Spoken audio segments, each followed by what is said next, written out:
La Primera Guerra Mundial. Jimena Simbrotzompa, Bachillerato Oficial Justo Sierra.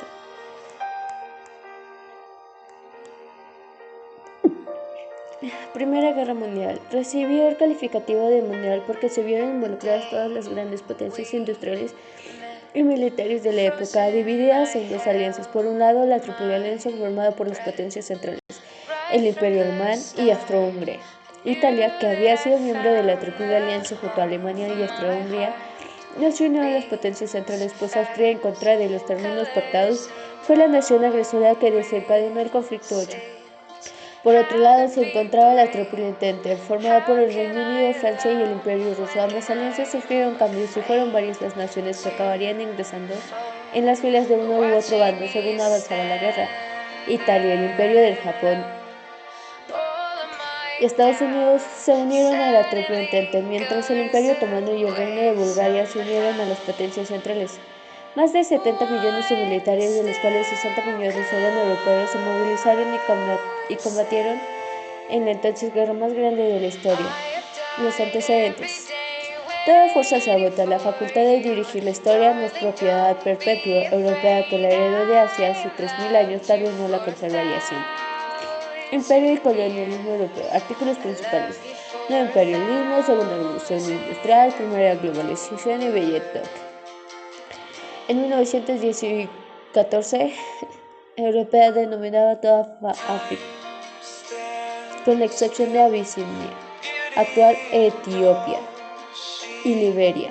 Una muestra del imperialismo europeo que también provocó continuas tensiones entre países durante la colonización del continente, visto como muy desfavorable para Italia y Alemania, muy beneficioso para Francia y Reino Unido.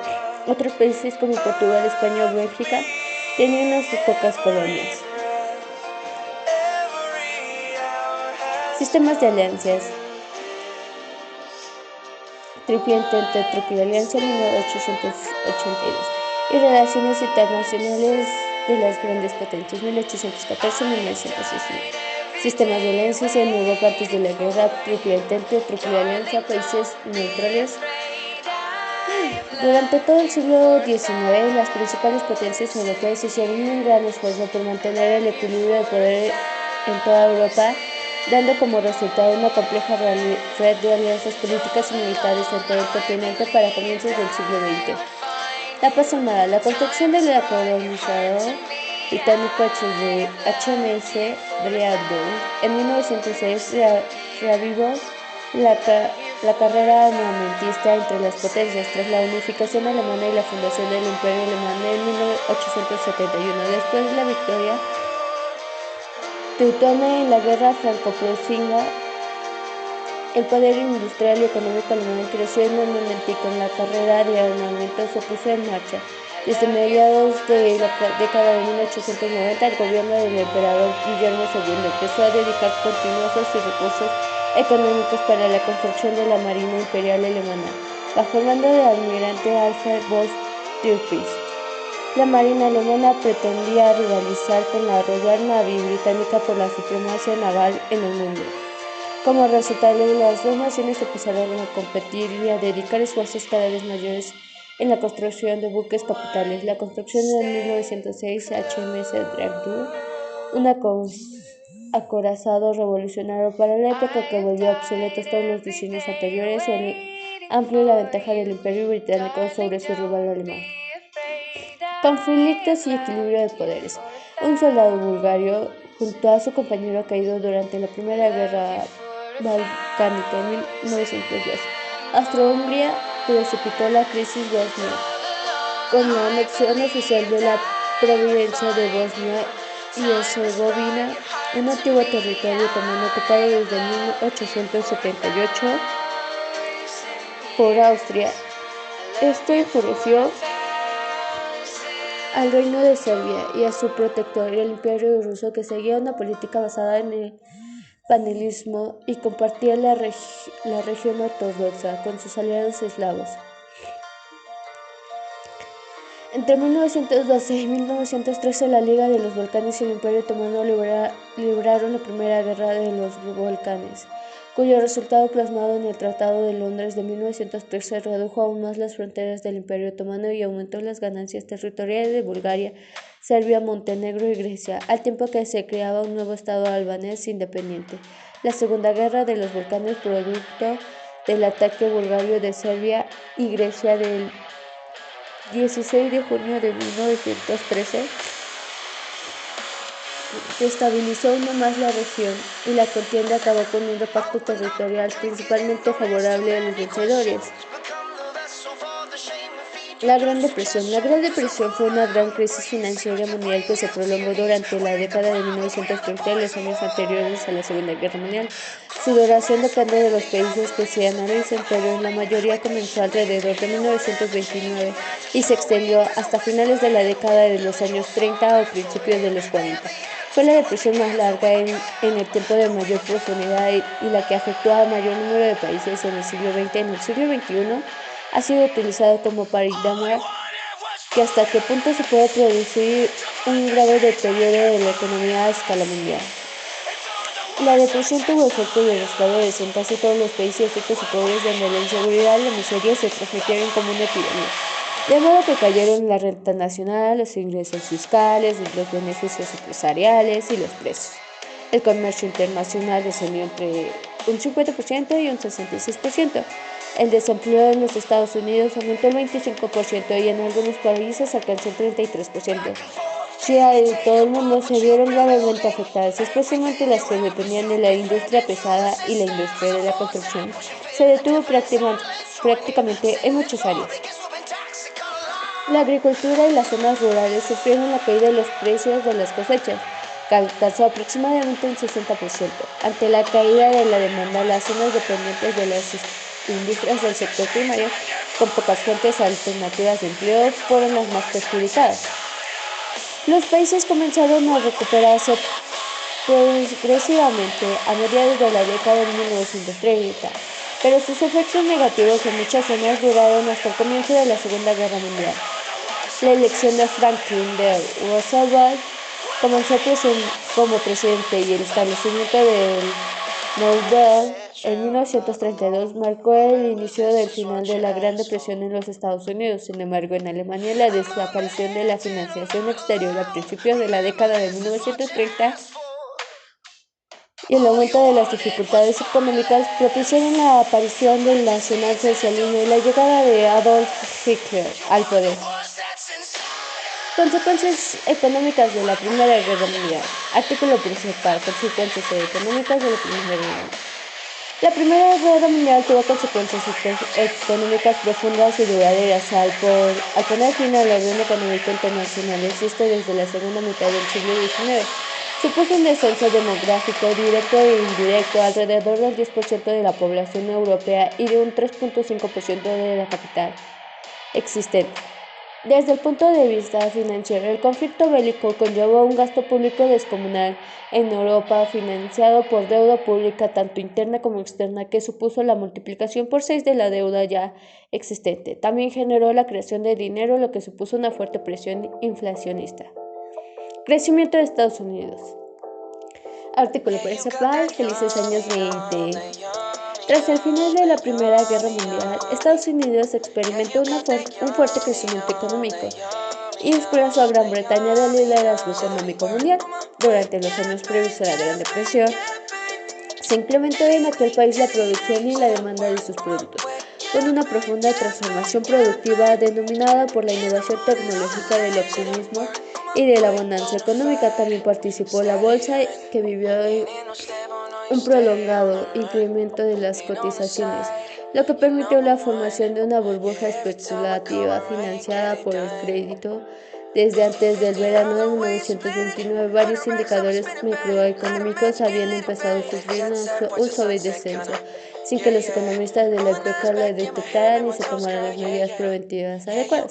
Causas. En 1925, la economía mundial se hallaba bastante equilibrada, la producción había vuelto al nivel de antes de la Primera Guerra Mundial, la cotización de las materias primas parecía estabilizada y los países que atravesaban un periodo de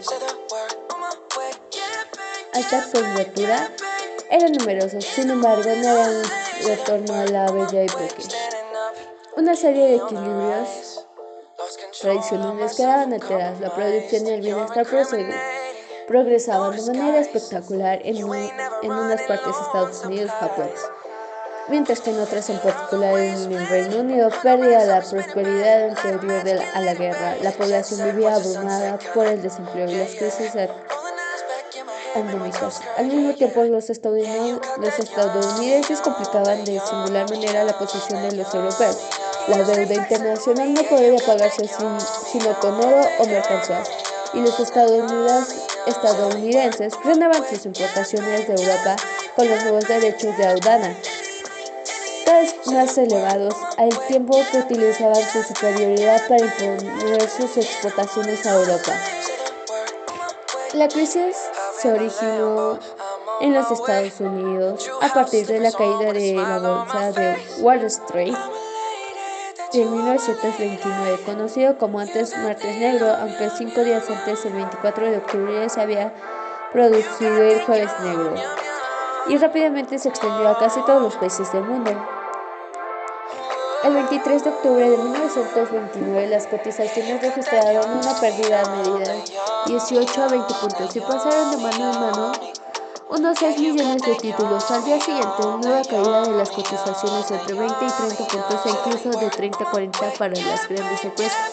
En tan crítico momento, los primeros bancos del país y los corredores de bolsa más destacados intentaron salvar los negocios y reunieron 240 millones de dólares para sostener las cotizaciones mediante compras masivas, y en aquella sola jornada cambiaron de mano 13 millones de acciones. La quiebra del sistema bancario y la inexistencia en los Estados Unidos de un sector bancario fuerte de ámbito nacional y la quiebra inicial de algunos bancos hizo que la crisis bancaria se extendiera por todo el país, lo que multiplicó los efectos de la crisis. Esta reducción de la oferta monetaria también provocó el inicio de un proceso deflacionista y la reducción drástica del consumo y el comienzo de una intensa depresión.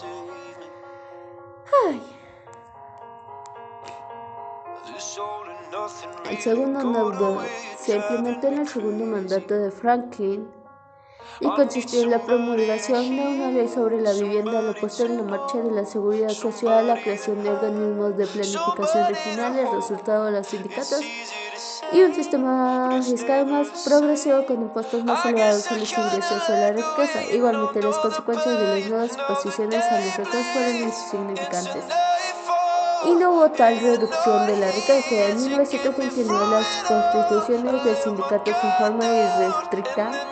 Las empresas tuvieron que aceptar la libertad de sindicación de sus empleados. Se logró la sindicación de los trabajadores de las industrias de producción en masa. Todos los empleados, cualquiera que fuera su calificación, debían integrarse a un mismo sindicato industrial, y en tanto el gobierno federal los emplearía como correas de transmisión de las normas estatales sobre asuntos laborales, características del cardenismo. El cardenismo impulsó una transformación del PNR para otorgar más representación a los obreros y a los campesinos. Su intención era, además de lograr el apoyo de este sector, neutralizar la fuerza que tradicionalmente habían tenido los militares. Está el indigenismo. El cardenismo tenía el indigenismo entre sus principios ideológicos, aunque con un resultado que no alcanzó los deseados. El gobierno intentó mejorar las condiciones de vida de los grupos indígenas mexicanos. Para ello trató de impulsar su integración y poner a su alcance los avances técnicos al mismo tiempo que protegía su cultura. Reparto agrario. La gran desigualdad en el reparto de la tierra era uno de los grandes problemas en México desde su independencia. Porfirio, además, había elaborado leyes que permitieron a extranjeros hacerse con grandes haciendas. Antifascismo. Lázaro Cárdenas se posicionó de la manera tajante en contra del fascismo, que estaba en auge en Europa. Su gobierno condenó las distintas invasiones nazis, así como el colonialismo japonés en China. Sin embargo, su gesto más importante fue abrir las fronteras mexicanas para acoger a aquellos exiliados políticos españoles que huían de las tropas de Franco. Nacionalizaciones. La ideología económica del cardenismo mezclaba el nacionalismo con algunos aspectos del socialismo. Así profundizó en los expresados por el artículo 27 de la Constitución de 1817, para declarar que las riquezas del subsuelo debían permanecer en manos mexicanas. Mediante dicho artículo, el gobierno nacionalizó la industria del petróleo, con el que el Estado se hacía cargo de todo el proceso productivo y comercial. En este video se puede... Perdón. Economía. La política económica del cardenismo estaba basada en el nacionalismo económico. Su principal característica era la anteponer el interés nacional sobre el privado legalmente. Este principio ya venía expresado en la Constitución de 1917, concretamente en el artículo 27. Consecuencias incluyen la disminución de producción, la suspensión del reparto de tierras, la aplicación de políticas represivas contra los trabajadores de parte del gobierno y el crecimiento en el porcentaje de la población en desempleo. Durante los años 30 se sufrió una gran transformación económica de manera positiva, principalmente a que el Estado adquirió los instrumentos de política económica necesarios. Trabajadores de México. En 1938 presenciamos un debate mundial, ya que la economía de Estados Unidos sufrió una recesión que, como principal comprobador de nuestras exportaciones, afectó negativamente el dinamismo del sector externo nacional. Consecuencias destacó, entre otras acciones de gobierno, por la reforma agraria y la creación de los tejidos en el agro mexicano, por el nacionalismo de los recursos del velaje. En 1934 y 1940, Calle se pone su autoridad en otros presidentes como Emilio Portes Gel y Alfonso General. Era más que un programa político, un plan de reformas económicos sociales, pero en él estipulaba además la intervención del Estado en las renglones más importantes como el agrario, el industrial. CTM, 3 páginas, 4 páginas, grupo 302. En 1911 terminó el régimen dictatorial conocido como el Porfiriato y se dio lugar a una serie de insurrecciones populares apoyando la política gubernamental, probablemente debido a que la burguesía nacional, económicamente débil y políticamente la defensiva, tuvo solo 1.342 palabras. Orígenes del carlismo. Hasta 1830, la tendencia preponderante del obrerismo inglés se reducía a mejoras exclusivamente laborales. Bueno, ese fue un pequeño resumen de esos temas. Espero que no les haya aburrido, que les haya gustado. Y buenas noches, hasta luego. Hasta luego, chicos.